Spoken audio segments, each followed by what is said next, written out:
As we celebrate Hispanic Heritage Month, we have been showing you some people with exceptional accomplishments, but there are also some who just can't seem to get ahead.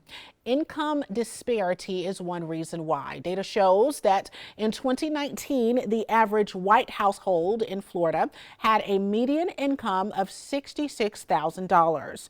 For Hispanics, earnings were $17,500 lower.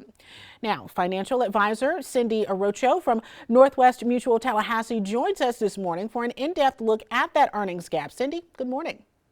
Good morning. How are you? Excellent. Thank you so much for joining us. Now, when we're talking about these disparities, is it a matter of Hispanics getting paid less for the same work or having less access to higher paying jobs? It's a combination of both.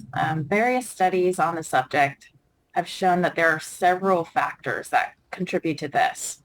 First of all, there's a concentration of Latinos, especially Latina women, being employed in service sector jobs. And with those jobs, usually there comes a lack of benefits like paid leave. And then there's the second factor that contributes to this is there's an educational opportunity gap for the Latino community. According to the Heckinger report, Latino Americanos are half as likely to hold a degree, a college degree, as non-Hispanic white adults. So this education gap makes it significantly more difficult for the Hispanic Latinx community to secure the higher paying jobs. And just personally, I grew up with a mom who worked at a lipstick factory.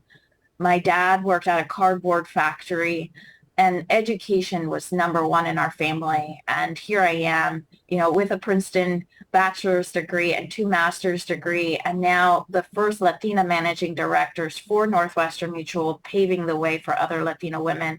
So I'm a living example of how we can really bridge that gap with the contribution of education. Excellent way to really break the mold there. Now, we already know that women typically earn less than men.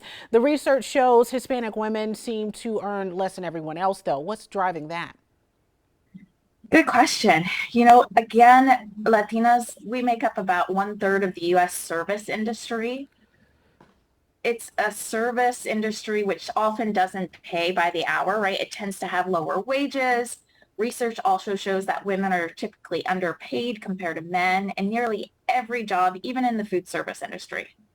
So while education may help increase women's earning, it still doesn't close the gender pay gap. Latinas are still paid less than white or Asian women, even when they have the same educational credentials. And it's not just what they make that's causing some of that disparity. Just because they earn less doesn't mean that they get to spend any less on things like gas or groceries or electricity or anything else, any other necessities really. What would you advise, Cyndi, for a lower income client to do to build some savings and security? Regardless of income, one of the first steps to any financial security is building an emergency savings fund. And this can help avoid dipping into retirement savings in the event of emergency. So how much you add to your emergency savings fund really depends on several key factors. However, saving at least 1 month of your expenses is usually a great place to start. And then after you have 1 month of your expenses saved, keep putting money towards your emergency savings fund until you have about 6 months worth of expenses stashed away.